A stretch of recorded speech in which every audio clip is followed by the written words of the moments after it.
Yo friends, kembali lagi di channel Eli. Nah, pada video The Story kali ini aku akan bercerita tentang rumah hantu yang sangat angker yang ada di Jepang. Nah, teman-teman sekalian, selamat datang kembali di channel saya. Nah, pada video The Story kali ini aku akan membahas tentang rumah angker yang ada di Jepang. Tapi teman-teman sekalian, sebelum aku bercerita, kalian jangan lupa like, komen, dan subscribe, dan bagikan juga ke teman-teman dan dukung terus channel saya Eli ya.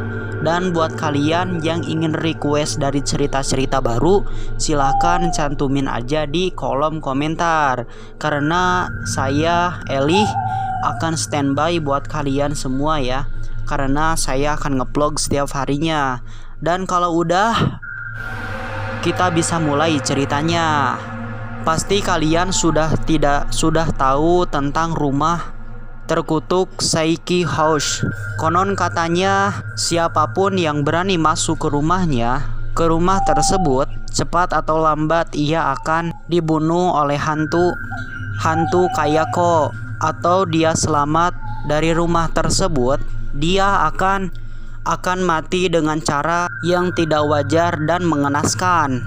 Mungkin ia akan mati karena kecelakaan ataupun pembunuhan. Sudah banyak kasus-kasus yang terjadi tentang kejadian orang-orang yang pernah tinggal di rumah tersebut. Namun tentu saja keangkeran yang ada di rumah tersebut bukanlah tanpa sebab. Jadi dikisahkan dahulu kala ada seorang keluarga yang wanita yang bernama Kayako. Saat tumbuh dewasa, ia menikahi seorang pria yang bernama Takeyoshi. Kayako sangat menyukai dari pria tersebut karena merasa hanya lelaki itu sajalah satu-satunya orang di dunia ini yang peduli kepadanya dan bisa menerima Kayako apa adanya. Mereka pun hidup bahagia bersama, dan tidak lama kemudian mereka dikaruniai seorang anak laki-laki yang bernama Toshio. Keluarga ini pun hidup bahagia, namun ada suatu insiden yang cukup mengejutkan. Saat itu Kayako dan istrinya pada saat itu sedang di luar kota, dan suaminya sedang membersihkan rumahnya bersama Kayako, anaknya ya, yang bernama Toshio. Ketika ia membersihkan sebuah lemari penyimpanan yang ada di kamarnya, rupanya Saiki tidak sengaja menemukan sebuah buku harian milik istrinya yang selalu ia simpan dan rahasiakan kepada suaminya. Ketika sang suami membacanya, ia sangat terkejut. Ia menyadari sebuah fakta yang mengejutkan, bahwa Kayako telah berselingkuh dengan guru anaknya sendiri, yang juga merupakan temannya saat masih kuliah dulu, yaitu Kobayashi. Karena merasa dikhianati oleh istrinya yaitu Kayako, suaminya pun berencana untuk membunuh Kayako.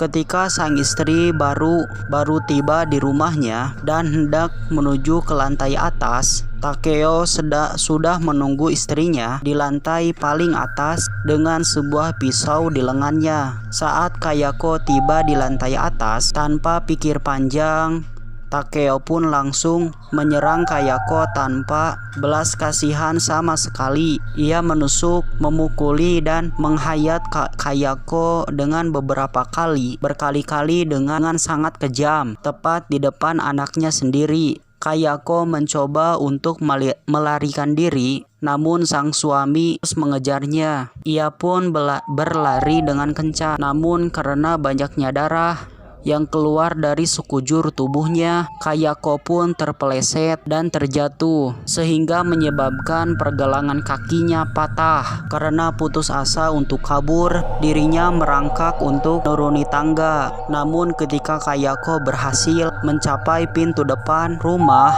sang suami menangkapnya dan kemudian mematahkan lehernya. Oh my god. Takeo pun memasukkannya ke dalam kantong plastik warna hitam dan meninggalkan Kayako di atas loteng dan ia meninggal karena kehabisan darah dan oksigen. Akan tetapi ternyata kematian Kayako tidak lantas membuat Takeo terlalu puas. Ia lalu menenggelamkan anaknya sendiri di dalam bak mandi bersama dengan kucing peliharaannya. Seawalnya anaknya sudah tidak bernyawa, kemudian tubuhnya diletakkan di dalam lemari penyimpanan yang bersihkan tadi. Karena Tayako dan Toshio meninggal dengan cara yang tragis atau tidak wajar dan sangat mengerikan seperti itu, ia dan anaknya pun bergentayangan sebagai hantu pendendam. Masyarakat Jepang mempercayai apabila ada seseorang yang mati dan membawa dendam, maka kematiannya itu akan disusul dengan kutukan yang akan menyelimuti tempat tinggalnya atau tempat di mana ia meninggal. Beberapa tahun kemudian, rumah itu ditempati oleh seseorang berkebangsaan Amerika yang bernama Mette Melium. Ia memiliki seorang ibu yang membutuhkan perawatan khusus. Karena itulah ia menyewa seorang perawat yang bernama Yoko. Namun tiba-tiba Yoko menghilang tanpa jejak. Beberapa tahun kemudian ditemukan tulang belulang yang telah dites DNA, ternyata itu Yoko, cocok dengan milik Yoko. Keluarga William kemudian menemukan seorang pengganti baru dari Amerika, yaitu Karen Davis. Selama bekerja di sana, ia mengaku mengalami berbagai macam gangguan dari makhluk halus. Gangguan tersebut berupa suara-suara aneh, jejak kaki anak kecil, kemudian suara menggeram dari luar loteng. Barang-barang di luar rumah pun berantakan tanpa sebab atau peristiwa. Tak lama kemudian Karen pun terkena teror dan ia mengalami shock berat.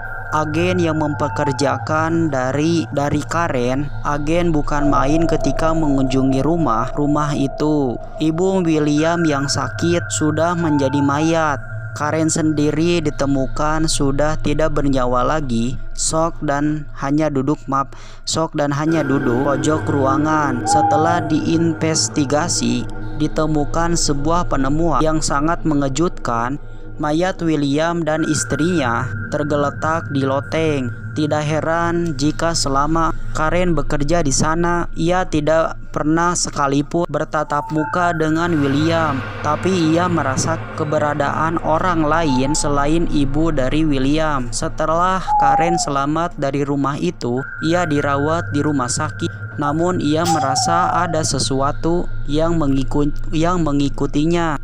Tak sanggup menanggung dari itu semua, Karen pun terjun bebas dari rumah sakit sehingga ia pun meninggal dunia. Tiba-tiba rumah Saiki pun langsung terkenal di masyarakat Jepang. Dan ada beberapa film horor yang menceritakan tentang rumah terkutuk tersebut. Banyak juga siswa-siswi di Jepang yang menjadi korban karena penasaran dan mencoba untuk masuk ke dalam rumah tersebut. Tapi naasnya mereka yang telah masuk ke dalam rumah tersebut tidak dapat ditemukan lagi, meskipun ada juga yang selamat. Beberapa hari setelah itu, ia akan tewas dengan cara yang tidak wajar, seperti kecelakaan, pembunuhan maupun dari bunuh diri. Dan sampai saat ini, hantu dari Kayako dan Toshio masih juga bergentayangan di rumah tersebut. Jika kalian ingin mencoba sensasi horor, kalian bisa langsung pergi ke Jepang untuk masuk ke dalam rumah Saiki. Tapi kalian harus tanggung resikonya sendiri. Dan mungkin segitu saja mungkin cerita dari saya. Dan ini aku udah rangkum ceritanya dari YouTube ya. Dan buat kalian jangan lupa like, komen, dan subscriber ya. Dan saya ingatkan lagi, percaya atau tidak itu tergantung pada diri kalian masing-masing. Dan buat kalian yang ingin request dari cerita-cerita baru, silahkan cantumin aja di kolom komentar. Dan langsung saja karena saya akan standby setiap hari. Mungkin teman-teman sekalian Please ya, tolong dukung channel saya Eli ya. Dan buat kalian yang penasaran mungkin ya, silahkan cantumin aja di kolom komentar. Percaya atau tidak itu tergantung pada diri kalian masing-masing. Mungkin sekian, bye bye.